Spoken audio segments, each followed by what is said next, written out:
The octopus. What an unusual beast.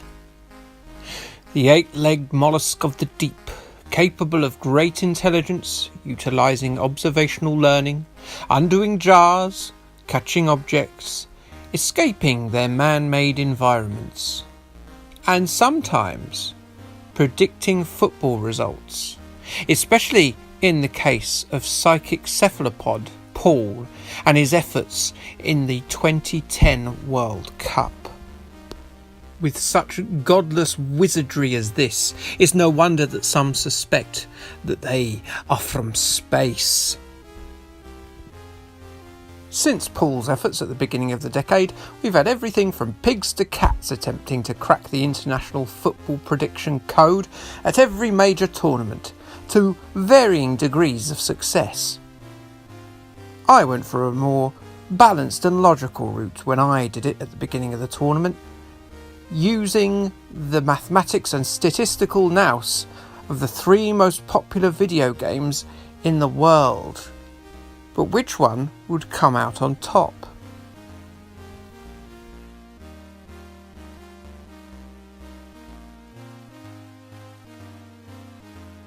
But let's start and talk about the World Cup itself. And what a World Cup it was. Exciting drama on the pitch and a pleasant lack of drama off of it. The favourites faltered, there were goals galore, and the vaunted VAR was very varied. Was it the best World Cup ever? It depends.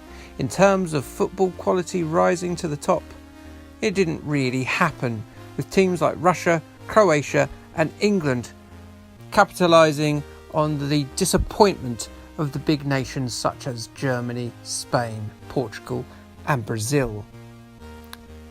In the end, we had a French resolution, but given how random most results were, did this make our games struggle with their predictions? Let's have a look.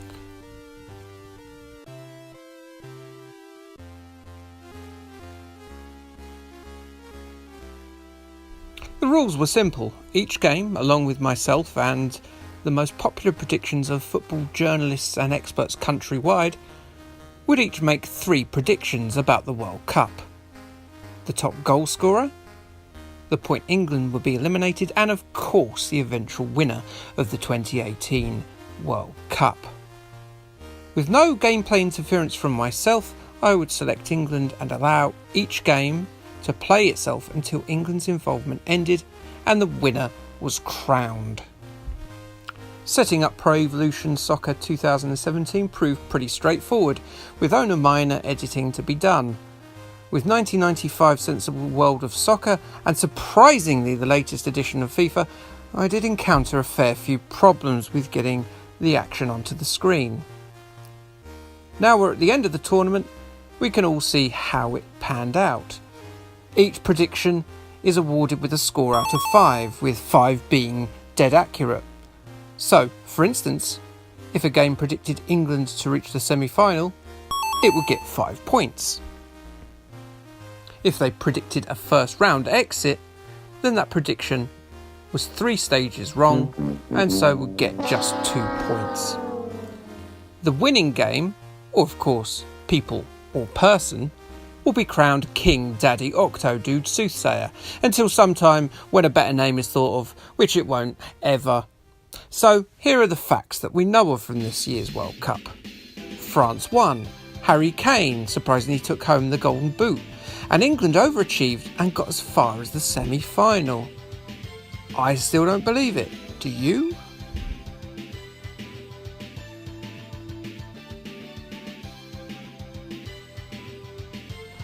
Swass went for England, which seemed about as daft as pissing in your own bathwater at the time. But then that became briefly excitingly possible for about a week. And then grim reality took hold after that game against Croatia. Still, there were only 1 game away, so a semi-final appearance bagged Swass 3 points. Both FIFA and PES had Spain winning, and as they went out at the second round, that's a pair of piddling ones for them. Losers. The overall most picked option by the pundits was Brazil, whose fellow semi-finalist Belgium disposed of as early as the quarter-finals. So, that just happens to be 2 points for Pundit Town. Pundits, they get paid too much. And what's this? Oh my! Look at me! Just slap 6 cephalopod arms on me and a mystic meg cape on my back, for I have bagged all 5 points. Viva la France!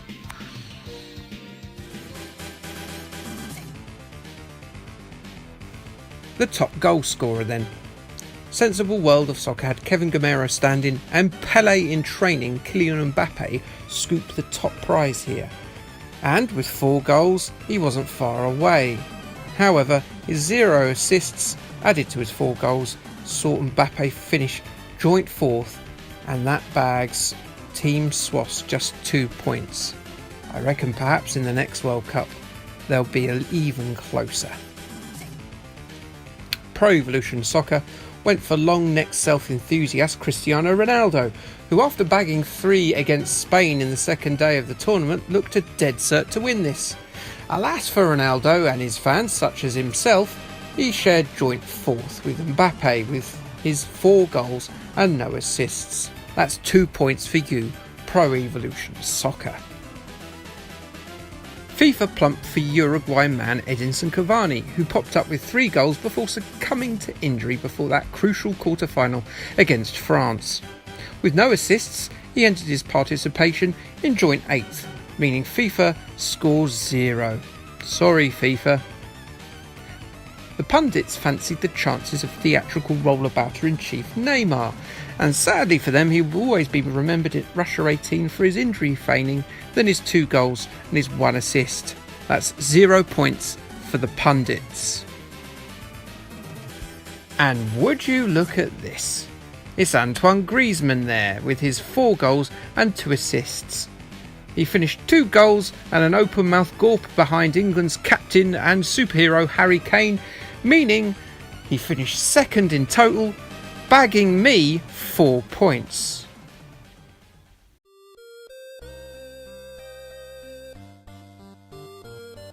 And now the prediction on England's progress. Patriotic, sensible World of Soccer had England in the final.